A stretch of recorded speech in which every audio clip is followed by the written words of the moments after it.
This is the LowcoSports Lowdown podcast. Here are your hosts, Justin Jarrett and Wes Kerr. Hey, LowcoSports fans, welcome to a Thursday night edition of the LowcoSports Lowdown. Justin Jarrett, along with Wes Kerr, as always, here with you on the Lowco Media Network. Yeah, we got a good show lined up tonight. A lot to talk about. Basketball and wrestling postseason are barreling toward us at full speed.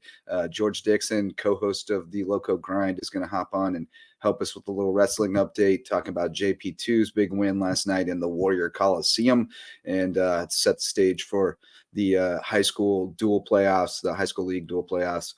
Starting on Saturday, got May River at home, Battery Creek and Beaufort. Both have good chance to get out on the road, I think. Bluffton and Hilton Head also on the road, and then Whale Branch and Bridges Prep also in there on the road. So a bunch of teams competing this weekend. Basketball, all kinds of basketball to talk about. USCB, an instant classic last night in the Cove. Men go to 4 overtimes. We'll watch some highlights from that. That was a phenomenal game. We were there late into the night last night. And then USCB softball got it started today. They swept Anderson, run rule victories in both. That's a team that swept them last year. They lost 3 out of 4 all time. So that's, a good sign of a step in the right direction for them as the season began. So, man, it's getting to be a crazy time. I know you'll be out at the Shark Park along with me tomorrow, and then there's basketball tomorrow night. Crossover season's hitting hard. Yep, it is upon us. It is that time of year, and I'm pumped to, partake in so many different things in one day, which is the really exciting part of this time of year. Head over to, see some baseball and softball for first time this season, and yeah, I'm really pumped about that softball team after what they did today. They'll be facing off against Erskine to start the day in a little round robin tournament action over there. So that's going to be Erskine at 1 and then Tusculum at 3. Tusculum was right at 3. So, and I think if you want even more softball, Erskine and Tusculum play each other at 11. So you can spend the whole day out in Partyville watching college softball and baseball. Pretty nice way to spend a day if you can manage. Weather's supposed to be pretty good tomorrow. It's been a nice week, so hopefully it'll stay that way tomorrow. We'll get some sun out over in Hardyville, and it'll be a great start to baseball and softball. It already was today, and then the baseball team will open it up. I believe 5 o'clock is the first pitch over there against Anderson. So there'll be a weekend series to start it off for Ted Faulkner's squad. And, they've got 2 on Saturday for baseball. So, and doubleheader Saturday at noon, I believe. I want to say is the start. It's either noon or 1. And then softball plays the same little round robin again on Saturday. So it's a busy weekend out there. But I want to start off with the 4OT thriller. Absolute mayhem over in the Cove last night. They get done 123 to 118. I mean, just so many back and forth moments throughout those couple of periods, but you look at the guy who kind of stepped it up the most for the Sand Sharks. Marcus Overstreet was really the catalyst with his rebound. He picked up 25 boards to finish off the night. Of course, you're playing an extra half, so basically a half of action, but still that's tremendous numbers. 36 points, and then Larry Bullock shooting some timely threes, finishing 50% from beyond the arc. But man, what an absolute battle, dogfight it was, and just one of those nights that you remember. Couple of electric highlights by Karan Anderson too early on. Man, he lit it up a couple of times. He's got another one coming up here in a minute, but Overstreet, the most impressive thing to me, and I talked to Coach Fudala about it after the game, he played the last 4 minutes of regulation and all 20 minutes of overtime with 4 fouls. Entire half. And with 4 fouls. And he the discipline that he had to show that was sick. Yeah. Anderson just went right down the gut and flushed it. I remember when he picked up the bucket, I was a little worried, but man. Well, yeah, he sat for like 10 minutes, and then he came back in with 3:57 to play in regulation, and he played that last 4 minutes and the entire 4 overtimes, didn't come off the floor, and had 4 fouls the whole time. And so that the maturity shown there by a freshman was really, That's really incredible. impressive. The physical abilities are out of this world. I mean, now Columbus State didn't have really a big. They had 2-6-7 guys, but they Really really wasn't anyone who could play stop away him. from the basket a little bit more. They had no answer for him. But Columbus State, when they got out into that zone and put the kid from Georgia Tech, James, out top, he was really 6'7", long, and they were able to create some issues for USCB at times. But the Sand Sharks kept finding ways to stay in it. And then I did some skipping ahead when I was doing my editing, but they kept finding ways to stay in it. And then a battle of attrition, guys started fouling out for both sides, and CSU just didn't have enough to defend them More at the left in end. the tank. And the USCB team, we talked about depth and we talked about everybody buying in, and that's one of those kinds of grinded out games that works really well for Ron Fudala and this team. And there are some times, a couple of those overtimes, it looked like it was really They were down spiraling away. 6 at the start of the first overtime, Yep. and that looked dangerous. But they were up 17 at halftime, or shortly after halftime in the second half. Columbus State And got they right went on back in a it, crazy which run, well, and that both these coach was teams. fired Oh yeah, up. Man, yeah, he he was. was.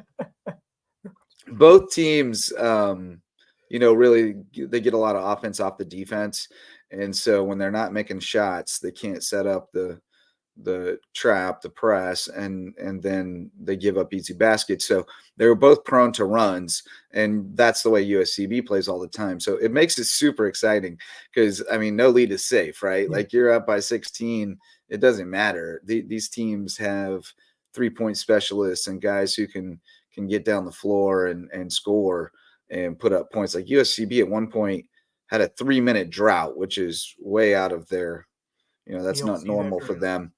And then they came back and scored 10 points in 2 minutes. Like that's, sorry, poor editing here. I was trying to slap something together quickly. But you're getting the idea.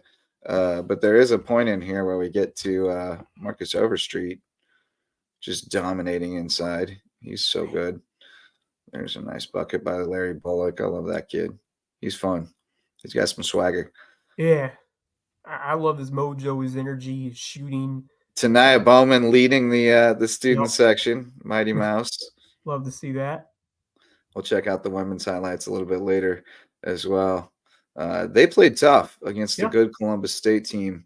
Got back in it twice, down to 1, and they were right in it at the end, down 4 in the last minute. Just couldn't get over the hump. Latia Reeves was phenomenal. Yeah. She had 39 for State. She almost made a free throw to get to 40, but rattled one out to get to 40. That was disappointing. Oof. Yeah, they got bailed out by a foul call there. Here we go, skipping again. My bad. That ref cracks me up. We have some good talks over at the broadcast table. And this situation right here, here we go.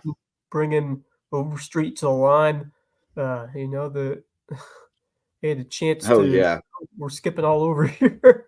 yeah. Well, I forgot that I had to cut them from the screenshot on the broadcast. So because Bracken is underwater over there, right? And I was trying to get to that a nice Overstreet shot to finish.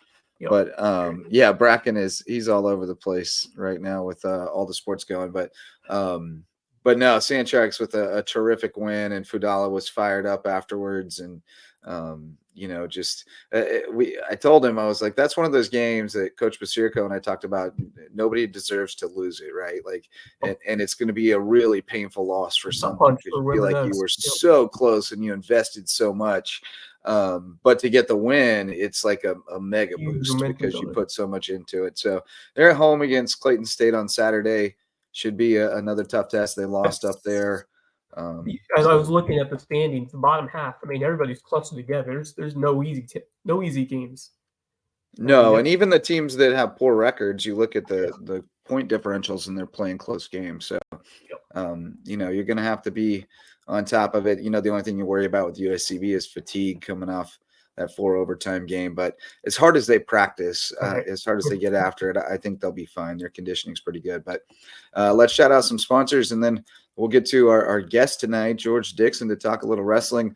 The MVP sponsors of Lowco Sports, Megan Jarrett, the official realtor of Lowco Sports, and my wife. She's with Keller Williams of the Lowcountry and the new Anchor Home Group, and she would love to help you find your place in the Lowco and put down an anchor in the best place. So if you're ready to get into the real estate market, or if you're ready to put your house on the market, call on Megan Jarrett, the official realtor of Lowco Sports. Homegrown Home Inspections is the official home inspector of Lowco Sports. My guy, Jan Lucas, and his team will look over your home from top to bottom, whether you're buying or selling. They can be the eyes and ears that you need to make sure that everything looks good with that home before you get into the real estate market. So call on Homegrown Home Inspections for all your home inspection needs. Mickelson Law Firm is the official real estate closing attorney of Lowco Sports and our original sponsors since 2017. And Ryan and Tiffany can help you with anything you need in the legal realm. So call on them for all your legal needs. They're always out there in the community doing the most for the kids, especially at Mickelson Law Firm. Hospice Care of the Lowcountry is the official not-for-profit hospice care of Lowco Sports, the only not-for-profit hospice care in Southern Beaufort County. And had a great meeting with one of their staff members today, Ryan, former standout baseball player at Effingham County, and just part of a terrific team over there. And he was telling me about some of the expansion that they're doing, expanding their services. Very excited for them to continue to add more services to their not-for-profit plate so that they can serve those less fortunate in the community at Hospice Care of the Lowcountry, where it's not about dying, it's about living.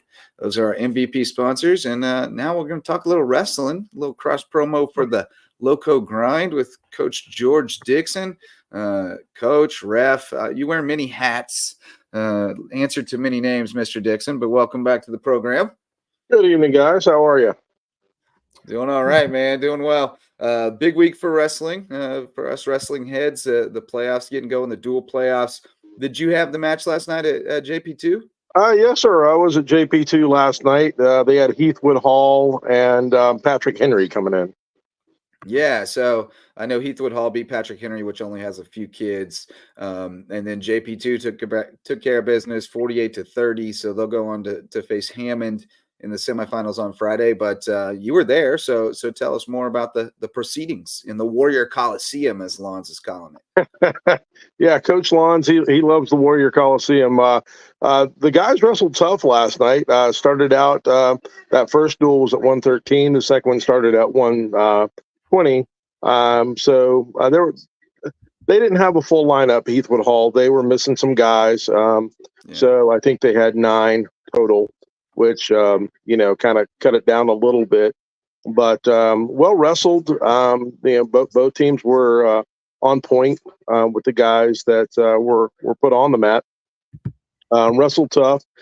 They did have a little discussion at the end about, a certain weight class and if the kid should have been, allowed to wrestle up. And so even if they were to take the points away from JP2 and given them to Heathwood Hall, they still the Warriors would have come out with the win. So gotcha.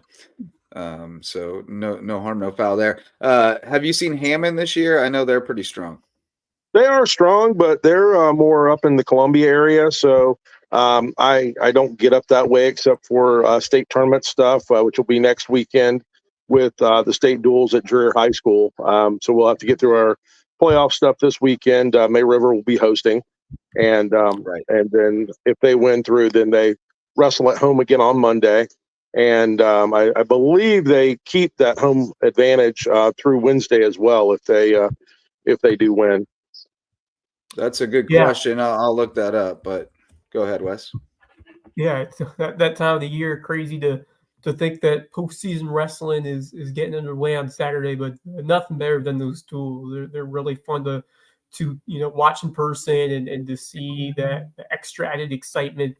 You're wrestling for yourself, but you're most importantly you're wrestling for the team. So, what do you think about this May River team? Do you think they're the class of the lower state heading into this postseason run, and going off of that, are there any other Lowco teams in 4A that could surprise, like a Hilton Head, a Bluffton or so? Well, Hilton Head has to go to Lugolf Elgin on Saturday for their quarter bracket matches, and Lugolf is probably the second strongest team in the lower state. So it would be May River and Lugolf. They should, if they both win out on Saturday, they should meet on Monday. And that probably will be the de facto. Yeah, that'll be the de facto lower state championship, because whoever wins that should go on through to be Edge Rear on Saturday for the state duels final. Yeah, so May River, the way the bracket's drawn up, they're in the 2 seed slot, so they would be home all the way, at least to, they would have to travel to Myrtle Beach if Myrtle Beach gets out. But I wouldn't be that shocked if Bluffton knocked off Myrtle Beach this weekend. I really wouldn't either, because Bluffton they're wrestling tough. Nutter, he's got them wound up and ready to go. Got them prepped at the right time and peaking at the right time of the season. So the Bobcats are they're on a good spot right now. And if Bluffton doesn't get Myrtle Beach, I think probably James Island does in the next round. So I think it could be a James Island May River rematch in the deep end on Wednesday for the lower state final. That's very possible. That would be awesome. Or even Bluffton knocks off James Island and we get a Bluffton May River lower state final. We had a Hilton Head May River one a couple years ago. Man, this next week is going to be so much fun with basketball, regular season finishing up, wrestling playoffs. There's going to be a lot going on. It's definitely the hot part of the winter season. So the fires are getting stoked. Yes, absolutely. No doubt. You got the matches at May River on Saturday? I do not. I'm actually reffing up in Georgia at Scriven County for their individual region tournament. I've got relatives up that way. That's kind of where I came from, up near Scriven County. But I was in Burke County, Waynesboro, Georgia, is where I was born. So I've got a cousin and her son coming over. He's a wrestler, so they're coming over. And then I have a half sister, and she may be bringing over her 2 grandsons. And so it's going to be kind of a little family reunion thing for me, which is why I took the event to begin with, to have a chance to get up there and see some family. But that was before the playoff brackets and stuff were set for South Carolina. So I'd kind of already obligated myself to be there. But I should be at May River on Monday, should they win through on Saturday, which I don't see them not winning. So I should be there Monday night. Very good, man. Well, we'll see you out there, I'm sure. I'm going to try to get out there Saturday. I'm pretty booked up. I got rec softball evaluations and USCB basketball, but I feel pretty confident the Sharks will get through to Monday, and I'll get a chance to see them then. So we'll talk more wrestling Monday night. Real quick, our state tournament officials were announced. That went through to. We did that on Sunday, and then on Monday it was sent to the high school league. They accepted our nominations, the people we had put in to be state tournament officials. And that includes, I think, only the second time ever in wrestling, a father-son duo working a state event. So I love it. You and Ty both got the nod, huh? Yeah, Ty will be my assistant at the state duels. We don't know which level yet. We have to get through the playoffs on Wednesday. So depending on who comes out. So, Somerville comes through. We can't do a 5A because they're in our district. May River comes through. We can't do 4A because they're in our district. So it would probably be a 3A or a 2A that we get. But I would be on the whistle and he would be my assistant. So that's, definitely a career moment for me, and I've done a lot of stuff, but that's going to be something that I remember. Coach Kerr, that's an awesome moment. Right. Very cool for you and Ty. That's a great moment. Well, thanks, George, for hopping on with us, man. We always love talking wrestling with you, and we'll do it again Sunday night on the Lowco Grind, presented by Reverence Wrestling Club. All right, fellas, y'all have a good night. Go Lowco. Go Lowco, baby. See you later. All right. George Dixon, good people, great wrestling ref. great mentor to young people. He's been around a long time. He's helped a lot of kids find their way. So love being around him and working with him over at McCracken as well. He's terrific. We have another guest waiting for us. Let's shout out some sponsors real quick. The varsity sponsors of LowcoSports, we mentioned them: Reverence Wrestling Club, the official wrestling sponsor of LowcoSports, and the presenting sponsor of the Lowco Grind, Sunday night at 10 p.m. Myself and George Dixon hosting that thing, and whoever else we can get on to hop on and talk wrestling with us. DDS Web Design is a varsity sponsor. They build, host, and maintain websites for small businesses and nonprofits that get results. So if you need to get found online so you can think more and do more and think bigger. Either way, you can call on DDS Web Design at ddshhi.com. Parker Law Group serves legal needs across Colleton, Jasper, and Hampton counties, and they've jumped on board as a varsity sponsor to help us continue to expand our coverage in those counties and shine a light on more teams and athletes across the Lowcountry. And the Dr. Ambrose Cole at Root and Living Wellness. He is the best chiropractor I know, and I need to go see him as frequently as possible these days. You would love to go see him as well if you need to get your body feeling right, and he'll also get your mind and your spirit feeling right as well. He's always got some words of wisdom at Rooted Living Wellness, Dr. Ambrose Cole. Those are our varsity sponsors. Wes, we got a surprise visitor in the green room. Bracken Lambert, the very busy Bracken Lambert, who lives either at the field or at the office right now, joins us to talk a little USCB sports, really, because we really were ostensibly talking softball. We were just talking about men's basketball's big 4 overtime win earlier on in the show. Watch some highlights from that. Women fought tough, but the story of the day is the Sand Sharks softball team sweep of Anderson, a team that swept them on the road last year, and 2 run rule victories. So the bats were ringing out in Hardyville today. Oh yeah, it was. And the first game was a comeback. The first game was a comeback. We were down 5-1 going into the 5th inning. So and won 13-5. And won 13-5, 11 run 5th inning. So those walks, man. First 4 batters of the 5th inning were all walks. And then Brian Stevens with the home run. 2 home runs. Both games. Both games. She went yard both games. Debut. Yeah, I mean, everybody contributed. Sierra Kinlaw went the distance in game 2, 5-inning complete game. Man.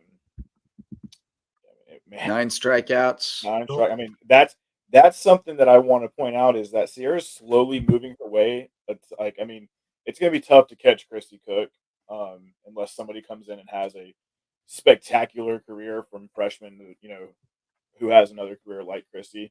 But man, Sierra's already in the top 5 of all-time strikeouts after 1 year. Wow.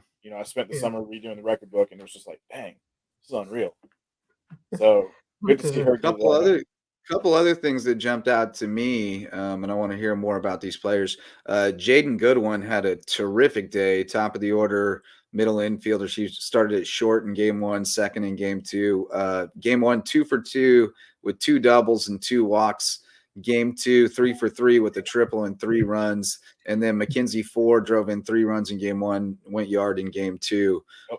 So, yeah, I love that. Goodwin and Miller look like they could be a really nice or is it Weller that plays? I get them mixed up. That plays short. Weller plays short. That's right. Miller's the outfielder. So what a nice grab. Jaden Goodwin, and she's a transfer, and she had 406 last year with Florida Southwestern, reached base at a 496 average. So she's coming in with some strong resume at the college level, and yeah, that's a heck of a grab, especially after losing a couple of key pieces in your lineup last year. Now you're able to kind of recharge and reload in the sense, bringing in Goodwin and Forrest by a nice debut, as well as Mariah, as we mentioned earlier, going yard twice in that same day. But man, I mean, so far, small sample size, but you got to be excited about what this offense could do this year. Yeah, it was great. Goodwin started out at UAB too, so she's legit. She honestly kind of reminds me, like JJ, you'll remember this, kind of like a right-handed CJ Browder. She's got a lot of or a left-handed CJ Browder. Oh, okay, better. Yeah, I was like, CJ was right-handed. That was the Yeah. only knock. If she'd been Yeah. left-handed, she'd have been even better. She's got the power. I mean, those triples that she hit today were monster shots. Are they? I don't know if they was it when you were here when they raised the fence because originally the hardest. Is she like a power slap or is she a She's traditional She's more of a straight power hitter? slap, I would say. Okay. But can also switch like mid at bat to traditional. Right. Yeah. I got I you. mean, but a couple of those ones that she just sent in the gaps. She's got the wheels, man. She's faster, I think, than CJ was back, 10 years ago. But man, it was something fun to watch. And Mackenzie Four is going to man first base, for now. You got Kaylee Eubanks in the wings, another freshman who's going to make. She came in there late in the game, just making. Coach Cody was getting some fresh legs in there at the end of the game after being up 10. So, um, Yeah, I saw Alyssa Rose got in that bat. Yep. She's going to hop on with us at some point. She would have loved to hop on tonight, but she had schoolwork to do, and then she was going to bed because she was exhausted. But we'll get Alyssa in here soon. She made her debut today. Bluffton High School standout. Yeah, but it was such a good day. Abigail Ramirez went 3, and then Cassie Brundage came in and picked up the win in game 1. Surprisingly, JJ, I texted you and said, oh, hey, I gotta restat the game to do that. Right. Sure enough, I had to do it, but it only took me about 20 minutes because I had the full play-by-play right there. The joys of sports information. So, but hey, Bracken, we're right back at it tomorrow, and so is this USCB softball team, and 2 new challenges in this round robin tournament. They start the day with Erskine at 1, and then Tusculum at 3. So, what are we looking for with games against these 2 squads? I think they're gonna be able to prepare in that first game. Tusculum and Erskine play at 11. Do some scouting. So I'll be statting and watching from up there, and then get those 2 games in, and then we play them again on Saturday. So you got a chance to play them twice, and and you come under your belt, and if the squad plays like they played today, you got a very good chance to go 6-0 this weekend. Yeah, man. You take a 500 weekend when you're playing 6 games in 3 days. Anything above that's going to be gravy. But I mean, this team is like I said it. What was it, Tuesday night? It's different. It's different. These guys are different. These girls are different. And the biggest difference is the stands were full the entire time. The entire time from first pitch to the last out. The stands were there. Men's basketball was there. Some women's soccer players were there. So it's coming out there. I don't know if y'all saw the post. Shout out to Abby Hunsinger for getting some great pictures as always. But Mariah's rounding the bases like, why not us? Like, I mean, it's a great picture, and I think it set the tone. I mean, it's blowing up. Posted it. You can make a much better statement than that in your first opening day of the season. That's And she hit the tar out of the ball a couple times. It was so much fun to see her off the bat. Well, I'm excited. I'm excited to see this. Get us those highlights, baby. Get us those highlights. So we're still dealing with some technical issues out at Hardyville. We don't currently have an internet source out there. We're using our hotspots on our phone.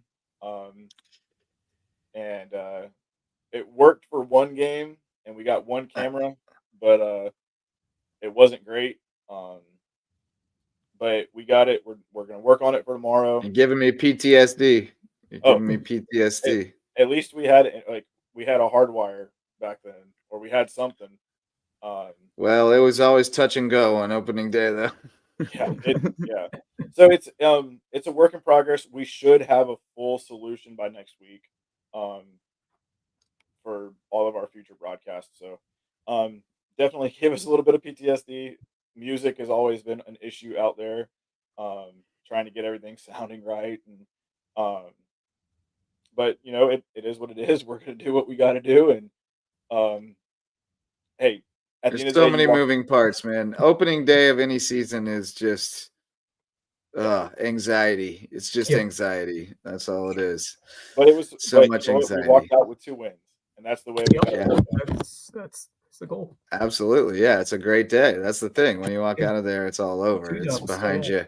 On to the next one. So you'll be back at it tomorrow. You got softball again, 11, 1, and 3. If you need to get out of the house, get some fresh air, see some baseball and softball, feel like it's spring. I mean, it might as well be in the Lowcountry because we got softball all day and then baseball at 5. And then Saturday, we got more. We got baseball and softball and basketball at 1:30 in the Cove. Yeah, it's gonna be a great weekend. And then you're coming out of retirement. I'm coming out of retirement to stat a game tomorrow and I'll be back on the air Saturday. Hopefully not 4 overtimes because my voice was shot last night. You had to talk for 100 minutes, man. That was something. 100 minutes. Yeah, that was a lot. No, that was such. Oh, you're doing a great job, Bracken. Really proud. Yeah, man. Head up, baby. Keep it up. We're almost there. We're almost there. It's Right. almost there. Get some rest. This weekend. All right, love Get you some guys. rest, and we'll see you tomorrow. See y'all. Fins up. Bye. Bracken Lambert, University of South Carolina, Beaufort, Sand Sharks. All kinds of stuff going on out there. Busy time for the Sand Sharks, indeed. Looking forward to getting out to the Shark Park. I almost got out there today, but I opted for a nap instead. I didn't get enough sleep last night, so had a meeting this morning.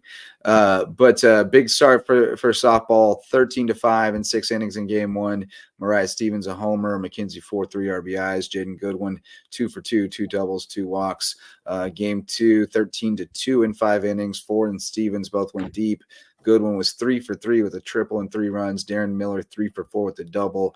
Addie Reynolds 2 for 3 with 3 RBIs, and Sierra Kinlaw complete game, 5-hitter, 9 strikeouts, 2 unearned runs. So outstanding start for them. Look forward to seeing what they can do tomorrow. Should be fun. Yeah, great start. I mean, you couldn't ask, like I said, couldn't ask much more for get that come from behind win. I mean, that says something of itself to battle from behind.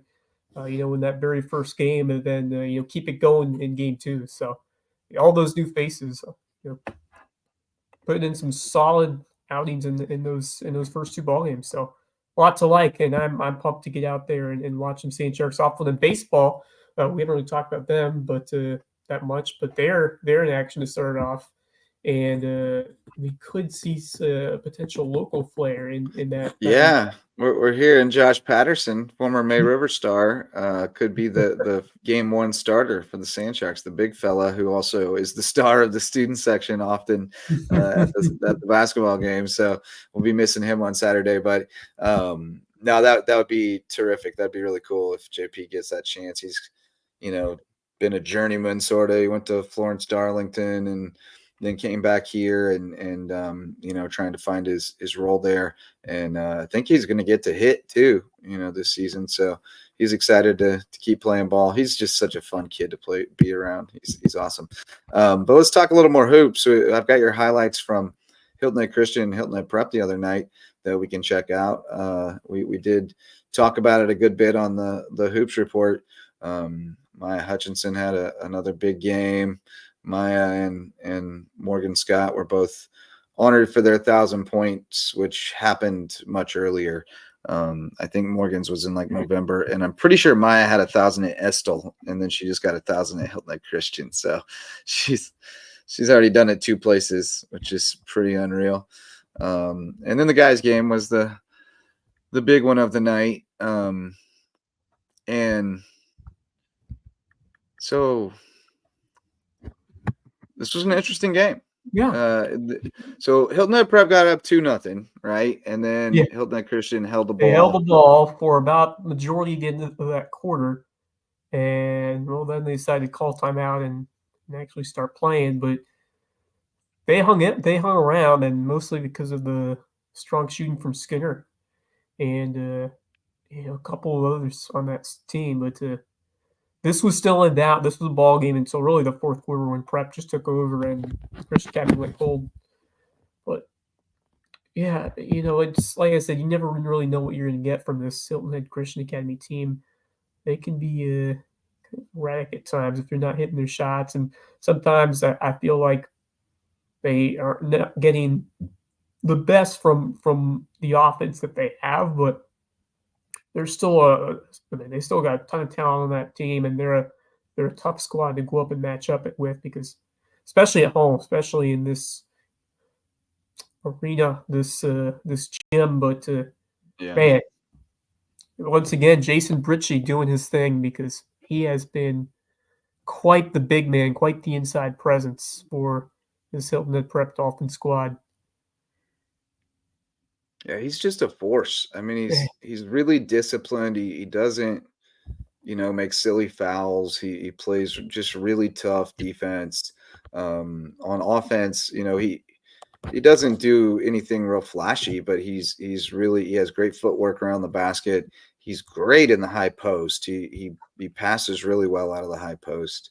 And that's key in that offense. They ran it through Cusano last year, and Britchke's not as talented basketball wise as Cusano, but he's really good in that role for what they need him to do.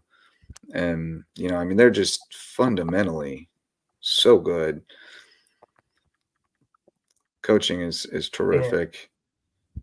Connor Campbell's Coach Barron's done a great guy. job, and they've got some other guys. Ben Fry, I talked about a bunch this season, but quintessential hustle player that he's gonna do anything he can to find a way to force a turnover, the ball, and on cue, there he is cleaning up. He's a great finisher as well.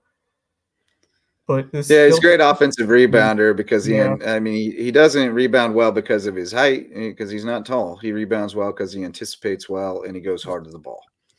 Reminds me, he's the kind of guy. He's probably too short, really, but it's the kind of player that USCB has recruited. The kind of guy who just gets after it 100% all the time. Sees the game, sees the whole floor, anticipates, and gets himself in position to make plays. Yep. Is that him with the swipe? No, somebody else. That was Barron. Barron's going to be nice too. He's young, isn't he? Yeah. He's just going to get longer. He's already lanky, but he's going to grow into his body, and he's only going to really be tough. Because he's got the outside game. Good hard take. That's a great take. Didn't get it to go. Man. Tough take, though. Yo. Man, it was a street fight, huh? Yeah. It got intense. Both USCB games were street fights last night. Man, they continue to be in the scrap in that league. Every day is a scrap in that conference. They scrap. The officiating is as well. A little inconsistent. Nice clean up there at the rim. Yeah. Again, not giving up on it. Just follow it. Bang. Harry Skinner. Dirty Harry. That guy. even the students, they love changing his name. Oh, they love Dirty Harry. Yeah. Oh, right. Everybody loves Dirty Harry. He's a fun kid, man. He's a fun kid, and he can go. Yeah, he's special. He's special. Oh, a steal. Alex Epstein. He has really stepped up. Epstein was the spark plug in that second half. He hit a couple threes as well. Had some steals, and he's been a nice spark plug. He's really stepped up. I like him. He's a heady player, and again goes hard, plays really hard, sets the tone.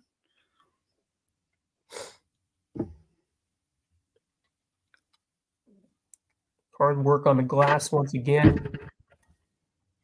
The cage getting riled Jack up as Ussery. Always. Yeah. It's a blackout tonight. Everybody's wearing black. Very nice. Was that Connor White? Did he go back to the student section? Did he retired from after his 1-game run? Yeah.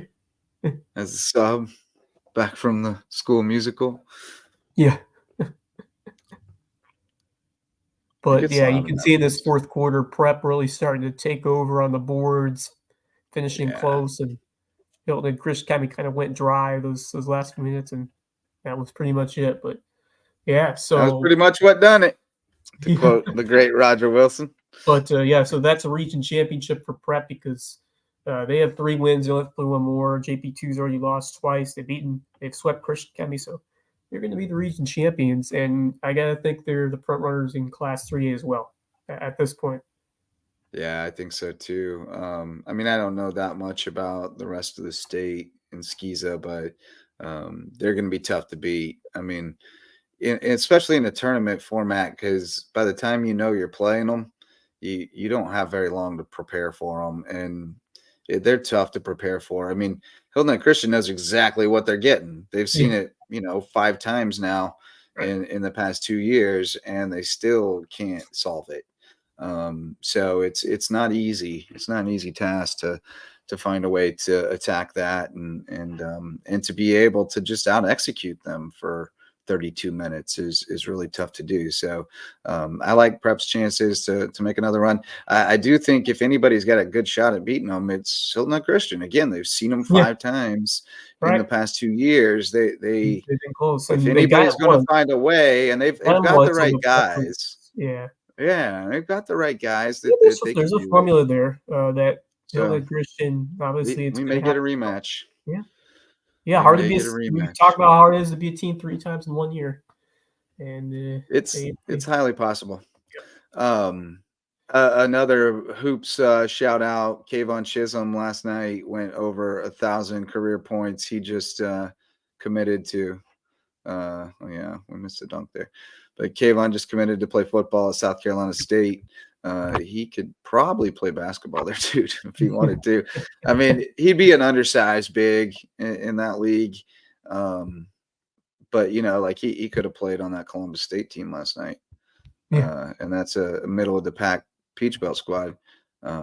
He's got some hops, skill inside and strength. Yeah, he has that college level frame and body there to play basketball. I mean, just a built athlete.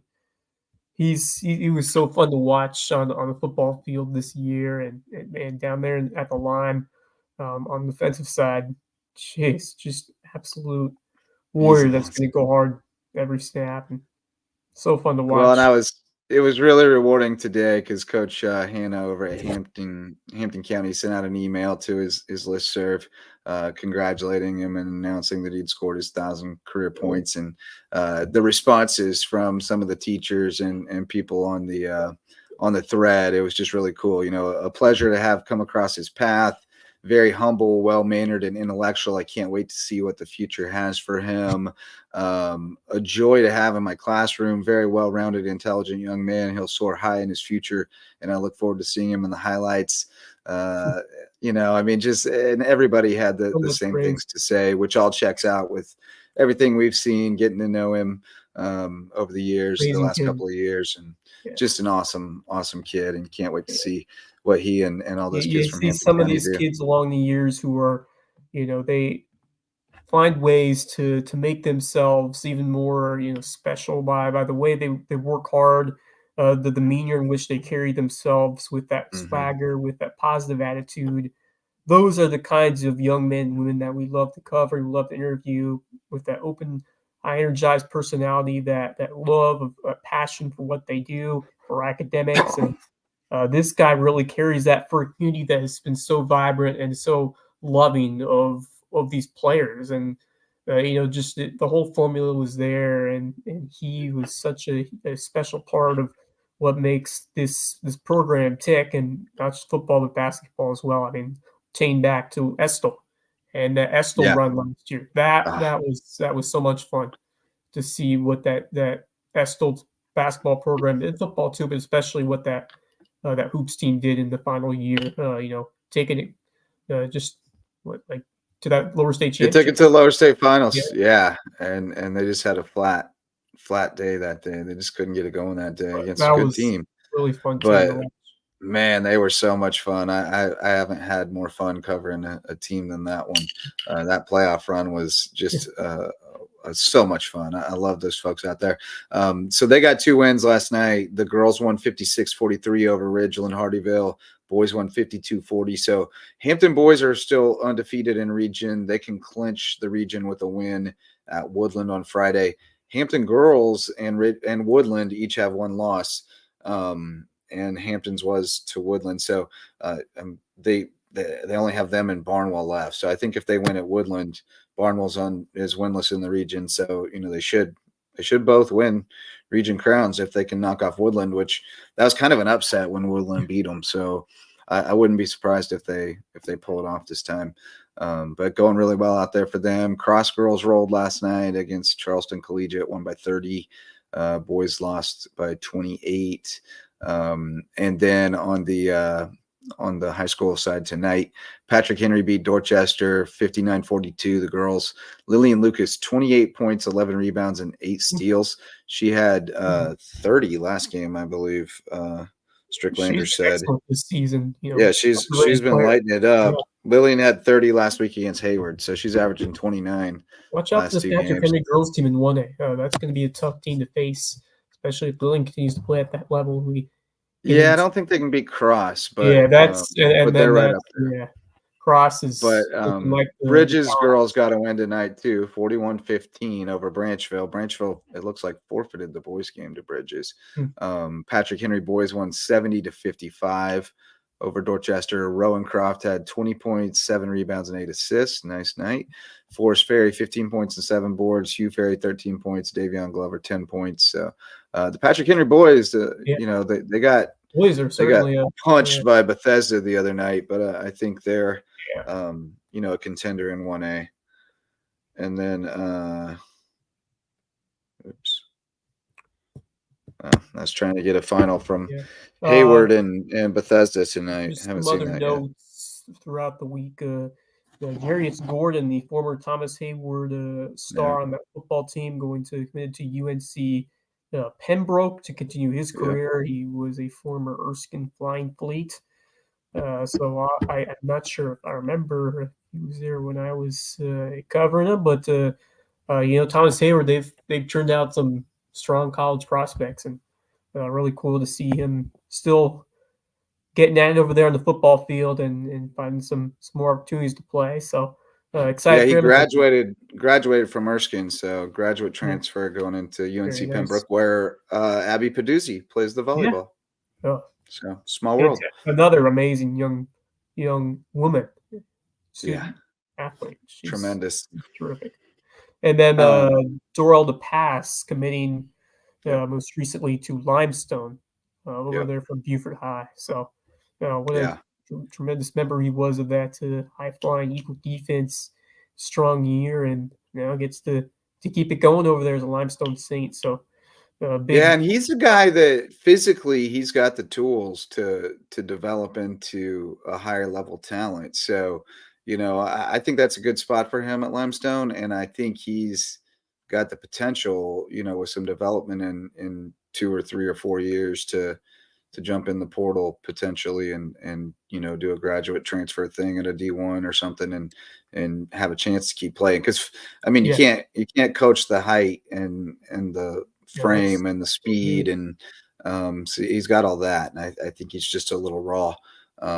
He moved away and played at Fort Dorchester for a year and then came back to Beaufort and just had a little lack of continuity. So I think he'll benefit from just a little more seasoning.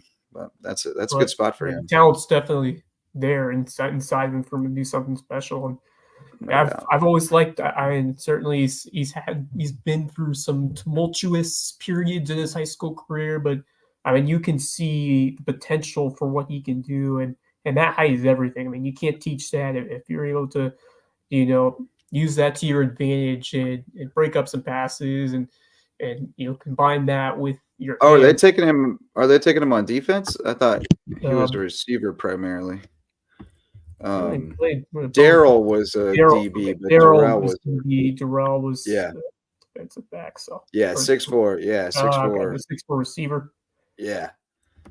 So I think he's got some skills. But he can go get a deep ball. It's gonna be valuable. Yeah, no doubt. Yeah. And then what else to talk about? I don't have a score for Bethesda Thomas Hayward basketball tonight, but we will go ahead and do our Lowco Booster Club, and then we'll get into our athletes of the week and look ahead to the rest of the week. the Lowco Booster Club. Right now, we've got Revive Rehab, pelvic floor physical therapy. That is such a tongue twister for me. Dr. Allie and Dr. Jen are terrific, and they'll talk to you on a real level and not make it embarrassing, not as embarrassing as when I read their reads about pelvic floor physical therapy at Revive Rehab. If you've lost some function down there, call on Dr. Jen and Dr. Allie, and they'll help you get it figured out, give you some PT to make things work right at Revive Rehab. Pelvic floor physical therapy. Court Lifestyle Pros, Lowcountry natives Daniel and Debbie Court want to bring you home to the Hilton Head Island lifestyle. They're living the Lowco lifestyle in Hilton Head, and they're with Charter One Realty, and they would love to bring you home. Court Lifestyle Pros. Barefoot Floor Care of the Lowcountry. Chris Odom will get your floors so clean, your feet will thank you. Whatever surfaces you have, as long as they're not dirt floors, you can get them so clean, your feet will thank you. At Barefoot Floor Care of the Lowcountry. Prime IV Hydration and Wellness is now open in Belfair Town Village. Go see Max and get juiced up with your IV drip. Eagle Creations, great place for custom apparel, promotional items, and custom gift baskets with proudly Southern fare. Go see them on Argent Boulevard. Say hi to Bill and Mandy for us. Jay's Barbershop, the place to be in Ridgeland, whether you need a haircut or not. Go see Jay and the fellas over there and get a cut, get a fade, or just get some tacos and hang out and listen to the conversation at Jay's Barbershop. Great place to be in Ridgeland. Those are our Lowco Booster Club. Wes, who you got for athletes of the week this week?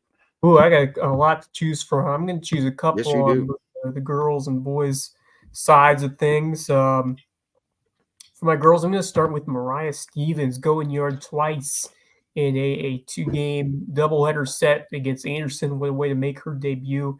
We're going to be seeing her name a lot this spring. But 2 dingers to start off the year against Anderson. And, man, certainly you see why she produced the numbers that she did elsewhere, bringing it over here to the Lowcountry, in addition to what was an already stacked lineup. Of course, you lose a couple of key players from last year. Ashton Alty, I mean, someone who you're going to miss. She was that clutch player. Kenzie Freeman, another, but you've still got some tremendous bats, and Stevens, I feel like, is going to be one of the big ones as the season goes on. So what a way to make her first splash as a Sand Shark with 2 home runs in 1 day of softball, and a busy week over there for the Sand Sharks. Then high school wise, I'll go. You can't go wrong with Tamai Hutchinson. 24 points against Hilton Head Prep, and what a gifted scorer and explosive player that she is, and recently hit 1,000 points alongside Morgan Scott. So she is that just the Hilton Head Christian Academy 1,000 points? So I know she played elsewhere as well. Morgan, I think that's combined May River and Hilton Head Christian. Yeah, that would make sense because Scott. Scott. This is only her second year at Hilton Head Christian, so I don't think she would be there. What a career for Hutchinson, and she's definitely made her mark during her time here, and it was a big reason why this team is continuing that state championship streak, and now we'll have a chance to go for 6 in a row in a few weeks, which is just an absurd number. And speaking of which, Kenny Conroy, who upstart that streak, will be coming back to HHCA on Friday, St. Anthony Country Day. So that'll be a lot of fun. But then for the guys, first we got to give a big shout out to the big man, Marcus Overstreet. What a warrior-like performance. With 4 fouls in the second half, this game could have taken a whole different turn, and maybe we would have been talking about a much different script if not for, first off, just the very well disciplined play that he showed just to not pick up that 5th foul and to find a way to stay in the game, and just a matchup nightmare that he was. And there really wasn't much answer at all when you're looking at what USC or what Columbus State was trying to do against them, because he was they had no answer in the paint. None. And they really used him to get some big buckets in those overtime periods. He made that free throw to extend it, and eventually he came up with some big buckets in that 4th overtime to put the Sand Sharks over the top, finished with 25 rebounds 36 points in basically 3 halves of basketball. But just tremendous outputs and really the key reason why. Also, shout out to another guy we didn't talk about, but Kenny Gaines put up 11 boards. He was really impactful, 15 points as well, 7 assists.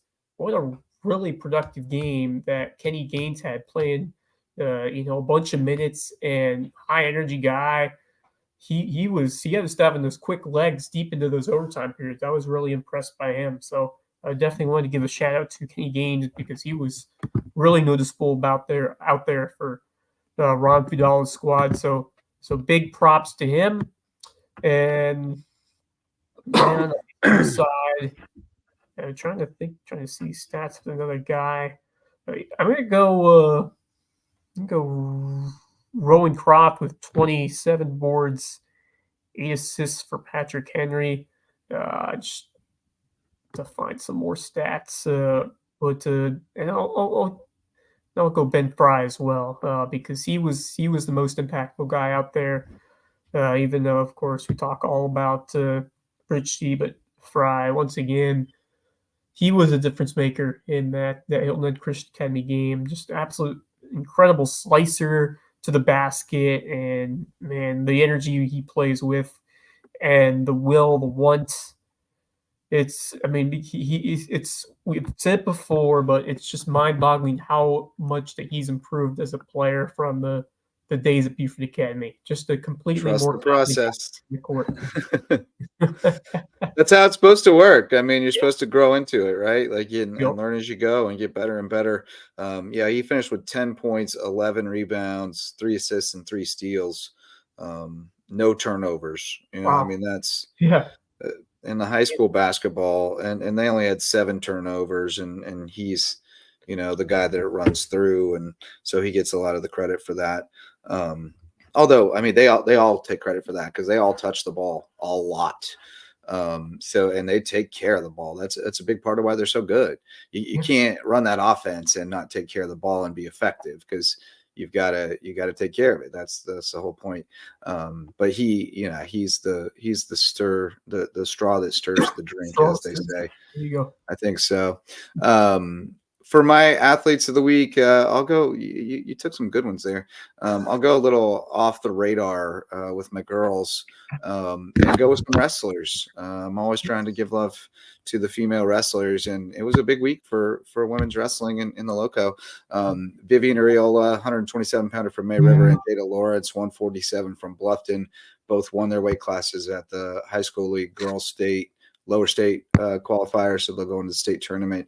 And then 2 state champs, Amory Alvarez from Bluffton Middle and Liza Diaz-Morales from Hilton Head Middle, both won in middle school state titles. So I've got to shout out all of them, as well as Michaela Hinchy, young lady I coached a few years back when she was first starting out in wrestling, and she's gone on to be she's basically on track to make the Olympics at some point, and just won the 14U national championship in folk style out in Indianapolis. So we're going to have her on the grind on Sunday if all goes well. That is big time stuff. She's phenomenal. And she's really sweet, and I'm looking forward to talking to her on the show on Sunday. And then for guys, there's so many guys who won region titles on the wrestling mat, but my guy this weekend was Bradley Denmark from Bluffton. He was on another level this weekend. He pinned Jonathan Garrett from James Island in the first period, which was it wasn't an upset per se, because they both made state last year and Denmark placed 4th and Garrett didn't place. So, but it was kind of a pivotal, a toss-up match, if you will, and Bradley got him in a headlock early and pinned him. That was a big time win for him going into next weekend, because that lower state 285-pound bracket is hammer loaded. Looking at the new rankings in 4A, you got Hartsville's Jackson Chavis, who's got 1 state title, 1 runner-up. He's ranked 1st. Justin Joe from South Florence was runner-up last year at 285. He's ranked 2nd. Then you got a guy from Greenwood who placed 4th last year at 220, ranked 3rd. A guy from Greenville who hasn't made state before, ranked 4th. Isaiah Black, who won the Shark Invitational, ranked 5th. Then Denmark at 6th. Garrett at 7th, and then a guy from Pickens. So out of those top 7, though, 5 of them are from the lower state, and only 4 will go on to the state championship. So it's going to be a really tough bracket when they go to the lower state qualifier. Not this Saturday, but next Saturday, or 2 Saturdays, because next Saturday is the dual state finals. So 2 Saturdays from now, there's going to be some really great matches in that lower state for a heavyweight bracket. But this is my athletes of the week. Looking ahead to the rest of the week, where are we headed tomorrow night, buddy? I gotta think about where to go because we've got some quality games. I mean, this is a big, impactful Friday night when you're looking at the schedule. I think I'm gonna, Carleton County. I really want to see them against Bluffton, but I think that Mary Hilton Head might be the move. Local and local game, a lot at stake in the region. Those two matchups should both be really exciting. And that's a big one, especially for the Hilton Head side. You're trying to make a move in that region, and this Maryville boys team certainly. They've looked the part. They've been really solid recently, but Hilton Head, that's never an easy team to go up against at the Nest. So I might go over there. I've got to decide potentially where else I could go. But I think that Carleton County boys game against Bluffton is going to be really fun. Then we've, of course, got GP2 at Hilton Head Prep as well. So, man, it's a tough decision. It's a good slate. You got North Charleston at Beaufort. That one will be on Beaufort's own. Barnwell's at Ridgeland Hardyville. Hampton County at Woodland is a great one, but that's a little far-flung for me on a Friday night. The hard part is sometimes when you're shifting the games into such a short time with all the I'm not sure these games might have been already set in stone, but yeah, they were. But nonetheless, it's and we're both at baseball tomorrow at USCB at 5, so we'll be humping it somewhere after that, if anything. But I'm trying to get to that Carleton Bluffton boys game. I just want to see Carleton in person again. One other note: Thomas Hayward's at Patrick Henry. I'm sure the Stricklander will be there. Tony O'Banner is closing in on 1,000. He's got he hit me up earlier with an update. Just a sophomore? Yeah. Yeah, but he's close. For a year. Let's see here. He's only 30-some points away. Can't get my Instagram's not working at the moment, but Tony hit me with it earlier. He's like 38 points away, so it's pretty close. He's getting down to 36, something like that. He's the big man on campus over there, Thomas Hayward, right now. No question. You also got BA at Holy Trinity and Cross at Carleton Prep, and you mentioned Savannah Country Day coming into Hilton Head Christian. 2 former HHCA coaches, Mac Tamminen and Kenny Conroy, coming back home. So that'll be Kenny Conroy. So that'll be fun. Saturday's a busy day as well, but we'll see you before then. USC basketball against Clayton State. So gonna be a quick turnaround for those guys who just played that overtime, that quadruple overtime game, and then another opportunity for those women. They've been close. Well, we've gone overtime here, so I think we can call it a night on this Thursday night edition of the Loco Sports Lowdown. Thanks so much for joining us. Thanks to George Dixon for coming on to talk wrestling with us. You can see more with him Sunday night on the Loco Grind, presented by Reverence Wrestling Club. Thanks to Bracken Lambert for jumping in. If he's still standing Sunday night, we'll try to do a Sand Shark rewind. Speaking of which, Wild Bill Bartle, Brielle's dad, met him in the bathroom last night at the USCB game. He said, JJ. And I looked at him trying to figure out who this guy was. And I know a lot of people, and I do forget a face every now and then, but I couldn't find it. And he said, I'm Brielle's dad. I'm in from Minnesota. I watch you guys all the time on Sand Shark Rewind. So we got awesome fans in Minnesota. Very nice. Visiting the Loco. So we're worldwide, just like Curry Kirkpatrick calls you Worldwide West. We're worldwide. Yes. Well, somebody was downloading Under the Bus from Surrey, England. So there you go. We are truly worldwide here at Loco Media. We're hyper local, but we're worldwide. Hey, and we love shining a light on the kids. Props for a guy, Curry Kirkpatrick, for coming up with worldwide. World Wide West. Yeah. Yeah, I gotta love Curry. Check out Under the Bus over on the Lowco Media Network, along with Rich Basirico, my partner last night on that 4 overtime marathon. You can watch the replay on Sandstrike Game Day Network if you can't get enough of us. But that's enough for tonight. So thanks so much to all of our sponsors and to everybody who showed up to listen or watch. You're the reason we do it. And we're going to do it again tomorrow night, 10 o'clock, Lowco Hoops Report. Until then, go Lowco. The Lowco Sports Lowdown podcast is a production of Lowco Media LLC and LowcoSports.com, an independent media outlet providing grassroots local sports coverage in the South Carolina Lowcountry. We are sustained by community support from sponsors and patrons like you. Get in the game with a monthly pledge of $1 or more at patreon.com/LowcoSports to keep us going and growing. Go Lowco.